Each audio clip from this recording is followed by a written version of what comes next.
자, 여기 보도록 할게요. 오늘 여기서 할 건 뭐냐면, 물리 파트에서, 지금 물리 파트를 보기엔 두 개의 단원으로 되어져 있는데, 하나는 중력하고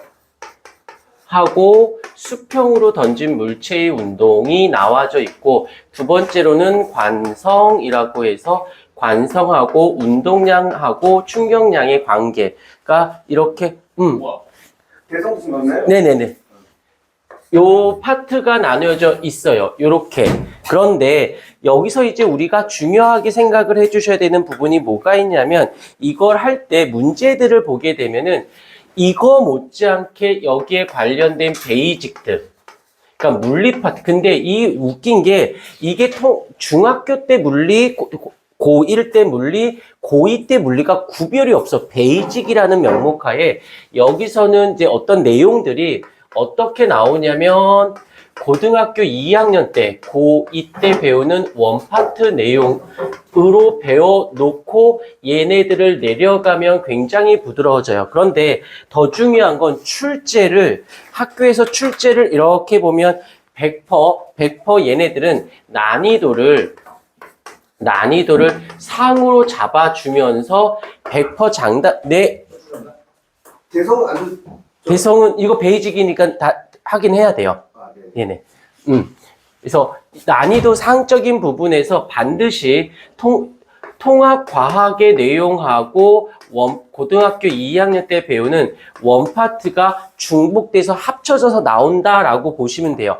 보시면 돼요라가 아니라 기출 문제들을 다 보게 되면 무조건 같이 나와. 그래서 오늘 요 시간대는 뭐 할 거냐면 요거를 기본으로 수업을 진행할 거예요. 그래서 여기에서 가지고 얘네들을 그러고 이제 이 단원 들어가선 다시 배우면 됩니다. 자, 먼저 이제 편하게 교재도 없고 아무것도 없어. 그냥 이것만 들으시면 돼요. 자, 어떤 거냐면 일단 여기서 보게 되면 잘못 배우면 굉장히 고생하는데 이동거리라는 말이 나오고 그 다음에 변위라는 말이 나옵니다. 이동거리와 변위. 그런데 듣기만 해. 이동거리에다가 분자에다가 시간을 집어넣고 분모에다가 시간을 집어넣게 되면 얘를 뭐라고 하냐면 속도라고 부르고 얘를 속력이라고 불러줘요. 그런데 일단 먼저 이동거리가 뭐고 변위가 무엇인가 라고 했을 때 이 변위만 먼저 볼게. 변위는 출발점이 있고 그 다음에 도착점이 있으면 그거에 따른 직선거리를 우리는 변위라고 얘기를 하고, 이 이동거리는 그냥 간 거리 해서 조금 더 유식한 말로는 이렇게 그냥 한 것을 우린 스칼라양, 얘를 벡터량이라고 해서 조금 다르게 여기서는 크기만 표현할 거예요. 얘는 크기, 얼만큼에다가 플러스 어느 쪽으로 라고 하는 방향도 같이 포함합니다. 그러면 여기서 중요한 건 방향을, 여기에서 이제 얘는 방향을 무시하는 거야. 방향이 없어요. 을 가지지 않는 물리량, 유식한 말로 스칼라량이라고 하고, 방향을 포함하고 있으면 얘를 벡터량이라고 얘기를 해. 그냥 편하게 듣기만 해. 그런데 얘 한 번만 들으면 돼요. 얘가 이렇게 10m를 갔다가 되돌아옵니다. 되돌아와서 4m를 갔다라고 생각해 보자. 라고 했었을 때 이 이동거리는 총 간거리니까 10에다가 4를 갔으니까 이동거리는 얼마가 돼? 14m가 되는 거죠. 그런데 이 변위로 계산해 보자. 변위는 출발점, 어떻게 갔는지가 안 중요하고 출발점이 어디야? 도착점이 어디야? 라고 했었을 때 직선거리, 요 거리만 따지기 때문에 여기서는 어떻게 돼? 6m가 되어지는 거예요. 무슨 말인지 약간의 차이점 느껴질까?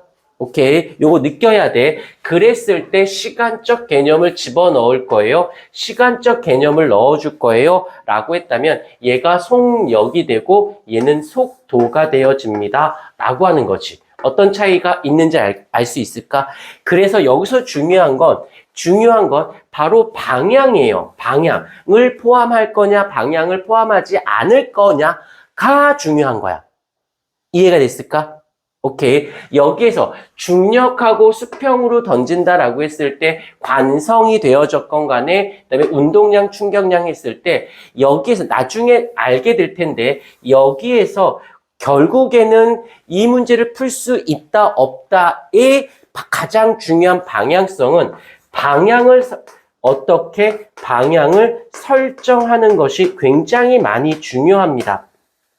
그래서 문제를 풀다 보면 요거 부분, 지금 하는 부분이 실제로 아이들이 굉장히 힘들어하는 부분 중에 하나인 거야. 자, 요거를 좀 잡아주시면 되고, 일단 이동거리와 변이, 그 다음에 속력과 속도적 개념이 들어가요. 그런데 좋은 점은 뭐냐면 이 속력은 별로 언급하지 않아.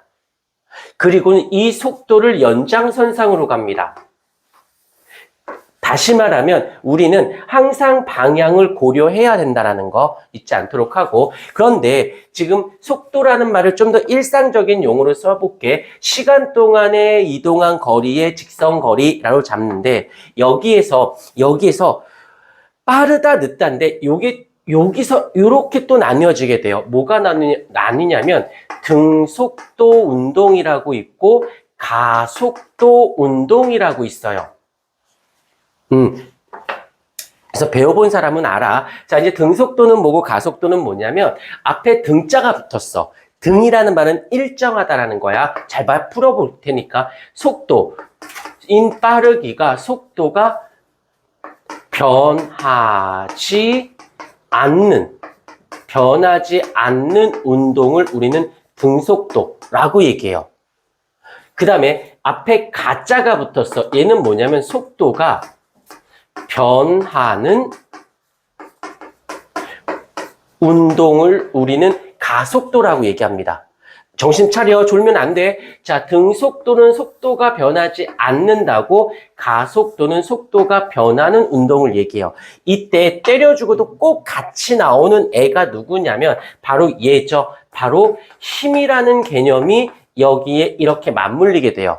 지금 하고 있는 이 내용은 물리 파트, 통합과학에서 이 물리 파트에서 하나도 빠짐없이 항상 나오는 애들이야. 그래서 사실은 이거 우리가 뭐 어떤 중간고사 때 요거 보고 기말 때 이거 보는 학교가 있고, 중간 때 안 보고 기말 때 이걸 다 보는 학교가 있어요. 이거는 선생님들의 취향 따라 달라질 수는 있긴 한데 결국에는 이 앞부분을 할 줄 아는, 그래서 이 물리는 중학교 때 물리원을 배웠던 애가 절대적으로 유리해.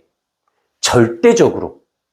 왜냐면 밑에 베이직이 문제 풀 때 가장 방향성 있게 되기 때문에서 요걸 지금 잡아내는 거야. 그런데 웃긴 건 뭐가 있냐면 대놓고는 티가 안 나. 문제를 보거나 개념 볼 때 대놓고는 안 나와 있어. 그리고 통합과학에서 한 2등급 정도 수준에서는 이걸 몰라도 푸는데 지장이 없어. 근데 그게 1등급을 갈 거야. 1등급에서도 최소 앞쪽 1등급이냐 뒤쪽 1등급이냐, 실수에 있다 없다, 실력이 있다 없다는 바로 이 베이직 파트에서 판가름이 나요. 이유가 있어. 왜 이러냐면, 요거 하고 잠깐 영상 끊을게. 왜 그러냐면 학교의 물리 선생님은 통합과학의 물리만 가르치지 않아요. 그거에다가 2학년도 물리 1을 가르치고 고3에 물리 2를 가르쳐. 이 사람은 물리만 하신 분이셔. 그러니까 이분 머리에는 물리 2, 물리 1, 통합과 이렇게 일부러 구별을 해도 머릿속에는 한 세트로 묶여있는 부분인 거야. 거기에서 통합과학만, 거기에서 물리 1만 이렇게 나누는 거지. 이때 선생님들이 나도 그렇지만 모든 선생님, 이걸 왜 여기까지만, 교과서에, 영역이 왜 여기까지만 돼서 다 하다가 말게 만들어? 이렇게 생각하셔. 그러면서 이 선생님들이 이거 중학교 때도 있었으니까 이걸 끌고 올라와도 돼 하고 문제를 내신단 말이야. 그럼 내면 이제 뭐가 문제냐면, 이게 또 이제 학원 잘못이기도 해. 중학교 때 애들을 물리 1, 화학 1을 가르쳐버린 거야. 그러니까 통합과학의 물리 1을 풀 수 있잖아. 그러니까 문제를 풀려고 봤는데 통합과학만 풀면 애들이 다 정답을 맞춰버리니까. 그러니까 학교 선생님 입장에서 또 기분 나쁜 거야. 이게 어떻게 원파트를 냈는, 통합과학의 최상위권이 물리 1인데 이걸 다 맞춰버리니까 정답자가 많아지잖아. 그러니까 학교 선생님들이 어떻게 할 수밖에 없어. 얘를, 난이도를 높일 수밖에 없어요. 왜? 차별을 둬야 하니까. and 구별을 할 필요도 없어. 이건 그래야 되니까. and 애들이 풀어내니까. 이걸 잘 생각해 줘야 돼. 내 생각만 하지 말고 문제를 내는 사람이 무슨 생각을 하고 있는지를 알아야지. 무슨 말인지 알겠습니까? 요거